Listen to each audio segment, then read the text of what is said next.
Sir అమరావతికి సంబంధించి ఇప్పుడు 33,000 ఎకరాలు ల్యాండ్ పూలింగ్ కింద తీసుకున్నారు రాజధాని కోసం. కానీ ఆ ల్యాండ్ ఇప్పుడు సరిపోదు రాజధాని నిర్మించడానికి. ఇంకా 10 నుంచి 15,000 ఎకరాల వరకు అవసరం ఉంటుంది. సో మహారాజధాని నిర్మించబోతున్నామని చెప్పి కూడా ఒక మాట బయటకు వచ్చింది. సో ఇంకా ల్యాండ్ పెంచడం వల్ల అమరావతి ఫ్యూచర్ ఒకసారి ఆలోచించామంటే ఎలా ఉండబోతుందంటే డెఫినెట్గా మిడిల్ క్లాస్ పర్సన్కి చాలా ఉపయోగం అండి. ఎందుకంటే ల్యాండ్ అవైలబిలిటీ ఎక్కువ ఉన్నప్పుడు రేట్స్ అంత సూపర్గా పెరగవు. ట్రైన్లో ప్యాసింజర్ ఉంది, గూడ్స్ ట్రైన్ ఉంది, ఎక్స్ప్రెస్ ఉంది, సూపర్ ఫాస్ట్ ఎక్స్ప్రెస్ ఉంది, ఇంకా రాజధాని ఇప్పుడు Vande Bharat latest different. So అట్లా ఏంటంటే ఏవైతే రేట్లు ఏపీ వరకు పడిపోయావో అవి ఇప్పుడు స్టెబిలైజ్ అవుతున్నాయి, పెద్దగా పెరగలేదు. కానీ రానున్న రోజుల్లో ఇప్పుడు ఏం చేస్తారు చంద్రబాబు గారు, ఫస్ట్ ఫేజ్లో పాత బిల్డింగ్స్ ఏవైతే సగం కంప్లీట్ అయ్యి 80% 70% అవి ముందు అటాక్ చేసి ఆ బిల్డింగ్స్ని కంప్లీట్ చేస్తున్నారు. సో ఒక చూపించుకోవడానికి నా అమరావతి అంటే ఇది. నెక్స్ట్ ఫేజ్లో మంచి ఆర్కిటెక్ట్తో మంచి ల్యాండ్స్కేపింగ్ చేసి ఈ 15,000 కోట్లు మిగతా ఐఆర్ఆర్ ఓఆర్ఆర్కి అంబానీలు అందరు పెడతానని అదాని ఈ ఫండ్స్తో కొద్దిగా ఏపీ మెయిన్ స్ట్రక్చర్లోకి వెళ్తారు. డెఫినెట్గా నెక్స్ట్ 3-4 ఇయర్స్లో ఫస్ట్ ఫేజ్లో 3 సంవత్సరాలు అంటున్నారు నారాయణ గారు మున్సిపల్ మినిస్టర్ అంతా. 3 కాదు 5 సంవత్సరాలు ఈ టర్మ్ అంతా వేసుకున్నా ఒక ఫేజ్ 1లో ఒక చిన్న షేప్ అయితే వస్తుంది. ఆ షేప్ వచ్చిన దగ్గర నుండి ఇన్వెస్టర్స్లో ఉత్సాహం బాగుంటుంది. ఎవరైతే ఇప్పటికే వెళ్ళిపోయిన ఇన్వెస్టర్స్ అటు బెంగళూరు కానీ చెన్నై కానీ ఇటు పూణే హైదరాబాద్కి వచ్చిన అందరూ కూడా మళ్ళీ రీథింక్ చేస్తున్నారు ప్రాజెక్ట్స్ ఇక్కడ చేయాలా అక్కడ చేయాలని, ఇక్కడ ఇన్వెస్ట్ చేయాలా అక్కడ ఇన్వెస్ట్ చేయాలా. సో అది ఉన్నప్పుడు ఏమవుతుందంటే మళ్ళీ తిరిగి రావడానికి కొంతమంది సన్నాహాలు చేసుకుంటారు. ఎందుకంటే మళ్ళీ పూర్వ వైభవం వచ్చే అవకాశాలు కనిపిస్తాయి. ఒకటి దాంతోపాటు ఇప్పుడు నరేంద్ర మోడీ గారు రాక మాత్రం డెఫినెట్గా ఇట్స్ డబల్ బూస్టర్. క్రికెట్లో డబల్ స్పిన్ అటాక్ ఉంటుంది. డబల్ బూస్టర్ అంటే 6 కంటే 6 కాదు సిక్సర్లే కొట్టినట్టు. ఎందుకంటే ఏపీకి ఇప్పుడున్న స్టేజ్లో 1,00,000 కోట్ల తాలూకా శాంక్షన్స్ అవుతున్నాయంటే ఇవాళ కాదు రేపైనా రావాల్సిందే కదా. అక్కడ సెంటర్లో వాళ్ళే ఉంటారు, లోకల్లో వీళ్ళు ఉంటారు. సో ఈ 1,00,000 కోట్లతో పాటు మిగతా ఇండస్ట్రీ నుండి 2,00,000 కోట్లు మాట్లాడుకున్నాం, ఇంకో 1,00,000 కోట్లు మిగతావన్నీ ఉంటాయి. సో 4-5 లక్షల తాలూకా కలెక్షన్ అయితే డెఫినెట్గా దాని మీద ఇంపాక్ట్ ఉంటుంది. ఇంపాక్ట్ ఉన్నప్పుడు ఏదైతే జనాలు విడిచి వెళ్ళిపోయారో వాళ్ళు వస్తారు. ఇన్వెస్ట్మెంట్ స్లోగా ఇప్పుడు స్టార్ట్ అయింది. పెద్ద నాకు తెలిసి capital access road, street access రోడ్లో మెయిన్ రోడ్ ఏదైతే గవర్నర్ బంగ్లా, కోర్టు, జస్టిస్ ఇవన్నీ ఐఏఎస్ ఆఫీసర్ ఇవన్నీ ఏమవుతున్నాయో అది 50-60 వేలు గజం నడుస్తుంది. ఒకప్పుడే 30,000 పడిపోయింది. 25,000 కానీ ఎవరు కొనేవాళ్ళు కాదు. నాకు తెలిసిన ఒక ఇన్వెస్టర్ జగన్మోహన్ రెడ్డి గారి టైంలో 30,000 పెట్టుకొని 70,000 పెట్టుకొని 35,000కి అమ్మేశాడు అన్న 5 సంవత్సరాల తర్వాత. ఎక్స్ట్రా కమ్మాలి, లాస్ కమ్మేశాడు. ఎందుకంటే రేట్లు అలా పడిపోయాయి. ఇప్పుడు ఏమైందంటే ఆ పడిపోయిన దగ్గర మళ్ళీ కింద నుండి పడిపోయి లేచి నడుస్తూ ఉంది, నడిచే పరిగెట్టే స్టేజ్ వస్తుంది. దానికి కొద్దిగా వెయిట్ చేయాలి. మనం అనుకోగానే ఇమీడియట్గా. సో ఇప్పుడు ఎవరైనా ఇన్వెస్ట్ చేసుకున్నా ఇందాక నేను అక్కడ శ్రీశైలంకి ఏదైతే చెప్పాను 4 సిటీకి ఇక్కడ కూడా you should have little patience. Impatient ఉంటే కాదు, డెఫినెట్గా అవుతుంది.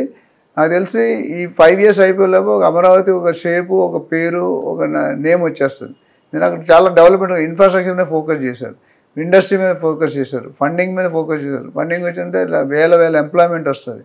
ఎంప్లాయ్మెంట్ వచ్చిందంటే శాలరీస్ వస్తాయి. శాలరీస్ వచ్చాయంటే బయింగ్ కెపాసిటీ కొనుక్కుంటారు. చుట్టుపక్కల రేట్లు ఎలా ఉన్నాయి సార్ అమరావతి చుట్టుపక్కల? అమరావతి అంటే కోర్ క్యాపిటల్ ఏరియా కాకుండా మీరు 20 విజయవాడ, గన్నవరం, గుంటూరు, మెయిన్ విజయవాడ సిటీలో ఏం అంటే తక్కువ లేవండి. ఇప్పుడు చూసుకుంటే మీరు విజయవాడ, గుంటూరు, అమరావతి ట్రయాంగులర్ షేప్లో ఉన్నాయి. సో ఎస్పెషల్లీ అమరావతి ఇప్పుడు విజయవాడ ఆల్రెడీ కొద్దిగా డెవలప్ అయిపోయి ఉంది, కొన్ని ఇంకా డెవలప్ అవ్వాలి. గుంటూరులో కొన్ని ఉన్నాయి. But Amaravati brand new, total new కొత్త డెవలప్మెంట్. అమరావతి నుండి 30-40 కిలోమీటర్స్ వైపు చుట్టుపక్కల మీకు డెవలప్ అవుతుంది.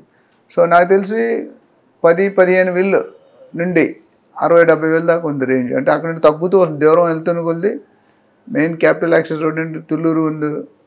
ఆ తుళ్ళూరు వైపు వస్తుంటే మంచివాడు, అటు కాజా ఉంది, తాడేపల్లి ఉంది, అట్లా రకరకాల మంగళగిరి ఉంది, గుంటూరు, అట్లా పెద్దనంబూరు, చిన్నంబూరు, పెద్దకాక అనే చాలా ఊరు ఉన్నాయి గుంటూరు విజయవాడ.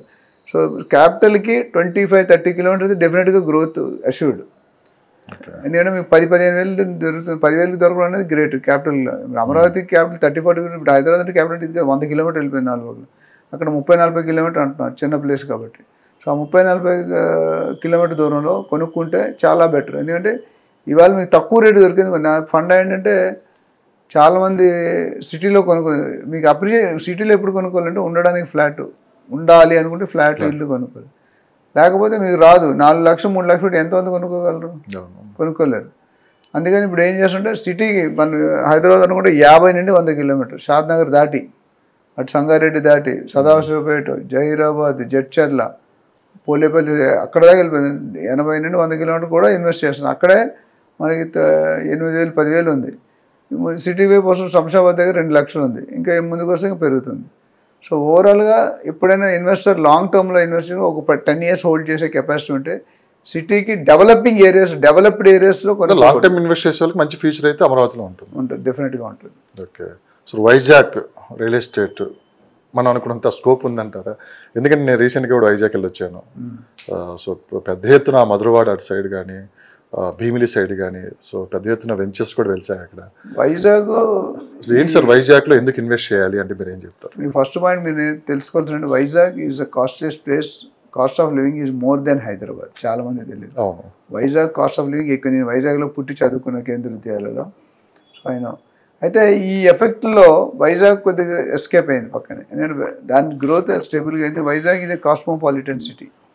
వైజాగ్ చుట్టూ మధురవాడ, ఋషికొండ, ఎంఏపీ కాలనీ ఇవన్నీ కూడా డెవలప్ అయ్యి ఇప్పుడు ఎట్లా వెళ్ళిపోయిందంటే విజయవాడ వైజాగ్కి దూరంగా పెందుర్తి, కొత్త వలస, అట్లా ఎస్కోట అంత దూరం వెళ్తుంది. ఇటు it's Tagarapuvalasa, Bheemili beach tourist point. అవును. అట్లా విజయనగరం, భోగాపురం, రెడ్డిపల్లి, అంటే నలుమూలలో కూడా ఇది ఆల్మోస్ట్ 30-40 1 hour డ్రైవ్. బస్సులో కానీ కార్లో కానీ 1 hour డ్రైవ్. సో ఇక్కడ మనకి ఎంత డిస్టెన్స్ పెరిగిందో అందులో వైజాగ్ అయితే ఆల్రెడీ స్కెచ్ రెడీగా ఉంది.